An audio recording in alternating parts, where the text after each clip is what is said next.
How did Patrick Mahomes go from being one of the NFL's most loved players to one of the most hated?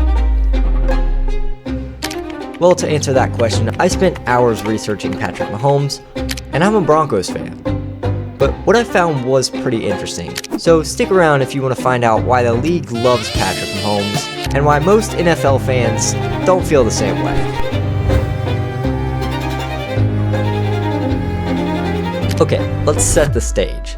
It's April 2017, and we're about to witness one of the most stacked draft classes that we will ever see. We saw some of the best players in current NFL get drafted. Myles Garrett, Christian McCaffrey, TJ Watt, and Mitchell Trubisky. But possibly the best pick in that draft came when the Chiefs selected Patrick Mahomes with the 10th overall pick. Mahomes was described as a gunslinger with excellent throw on the run and the ability to extend the play. And to quote some guy on Reddit, you could almost call his arm a cannon. That's the type of guy you love to watch in the NFL. But what makes it even better is Mahomes was a projected second round pick, which makes him an underdog. And everybody loves an underdog. Although we wouldn't get to see Mahomes for a while because year one, Mahomes was riding the bench behind QB Alex Smith, which was a great opportunity for Mahomes to learn from Smith and his head coach, Andy Reid. And in year two, Mahomes exploded. Spencer Ware in the backfield. Pressure now on Mahomes. He's in trouble. Now gets it away. Are you kidding me? Here comes Von Miller. Oh! Yard line. Play action. Mahomes steps up, going deep. Downfield, wide open again is Hill. Inside the 30. Hill down the sideline. Hill all the way. In 2018, Patrick Mahomes was the most fun player to watch. He threw for over 5,000 yards and 50 touchdowns. And that's with the Chiefs having one of the worst defenses in the league. Even if you weren't a Chiefs fan, you had to admit that this kid was something special. Now, year three wasn't quite as good for Mahomes, and I say that, but he still put up over 4,000 yards and 26 touchdowns. That's an incredible year for any quarterback. The Chiefs went 12-4 and made the playoffs, but people still doubted Mahomes, because at this point, we hadn't seen enough of Mahomes to know if he was good in the playoffs. Out comes Patrick Mahomes. Over the last two seasons, 76 touchdown passes. Just amazing what he's done. The numbers not as wacky or crazy as they were last year, but don't be deceived by that. He had another great year, 26 touchdowns, 5 interceptions, that's it, over a 5-to-1 ratio. Bring a blitz, but it is picked up, and Mahomes has a whole world in front of him. Inside the 40 and stepping out at the Houston 33. For 6, Mahomes with a touchdown pass to Blake Bell. He didn't have one all season, but he's got one in the divisional round.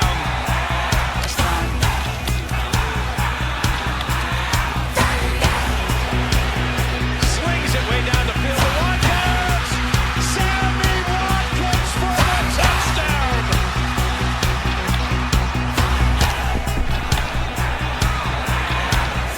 Mahomes for Watkins. Found a hole inside the 30. Coach for the Chiefs that have not been able to taste this moment. This is picked. Kendall Fuller up to get it. And that will end this game with under a minute to go.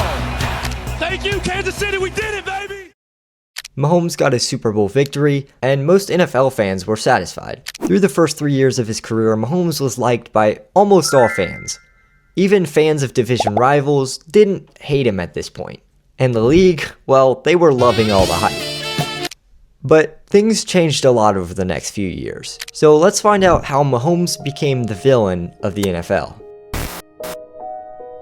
Over the next few years, the Chiefs didn't win a Super Bowl, so Mahomes wasn't hated yet. In 2020, the Chiefs went 14-2, and Mahomes once again threw for over 4,000 yards and 38 touchdowns. The Chiefs made the playoffs, and as the rounds went on, people were anticipating one of the greatest Super Bowl matchups of all time. The current GOAT, Tom Brady, versus possibly the future GOAT, Patrick Mahomes. And yeah, the Chiefs got blown out 31-9, which proved that Mahomes wasn't the GOAT just yet. And in 2021, they had another disappointing season, losing to the Joe Burrow-led Bengals in the AFC Championship. So at this point, Mahomes really wasn't in GOAT debates. Well, that was at least until 2022. In 2022, the Chiefs went undefeated in their division, including going 2-0 against my Denver Broncos.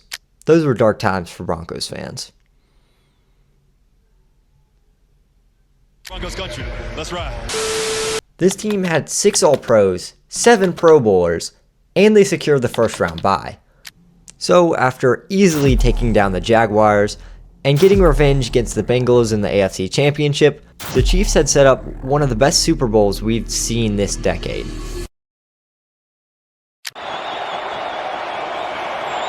Butker up, got it, and the Kansas City Chiefs have won Super Bowl 57.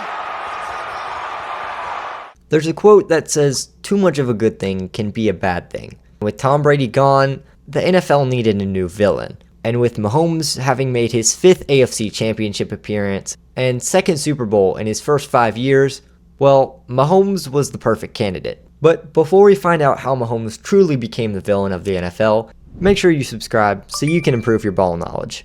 In 2024, the Mahomes talk just kept on going. We didn't wait to call MJ the GOAT. What are we waiting for? His instincts, faster, better than Brady. He moves better than Brady, arm better than Brady, winning more early over Brady, not relying on defense like Brady. It's the best quarterback I've ever seen. And at this point, the Travis Kelce and Taylor Swift saga was starting too. The fans started to get sick of the Mahomes glaze, and it reached its peak at the Super Bowl. With a chance to be the first NFL team in history to three-peat, there was more talk about Mahomes than ever. People start to turn on you. You kind of become this villain. At this point, people were sick of the Chiefs, sick of Travis Kelce, sick of Taylor Swift, and sick of Patrick Mahomes. The NFL had found its next villain. Some people thought the refs were on his side. Some people thought he didn't deserve to be in GOAT debates. Some people just thought the media glazed Mahomes too much. Whatever the reason, one thing was for sure, Mahomes' likability was at an all-time low. Now, in the 2025 season, Mahomes didn't really get a chance to be the villain. He tore his ACL halfway through the season, and the Chiefs missed the playoffs. So, with the 2026 season on the horizon, I want to know what you think. Do you think Mahomes is still the villain? And if so, does he deserve the hate? Let me know down in the comments below. Thank you for watching, and don't forget to come back next time for more ball knowledge. Hey, YouTube thinks you would like to watch this video, so I guess you just go ahead and click here. Yeah, you can click that. Just do it. Just click it.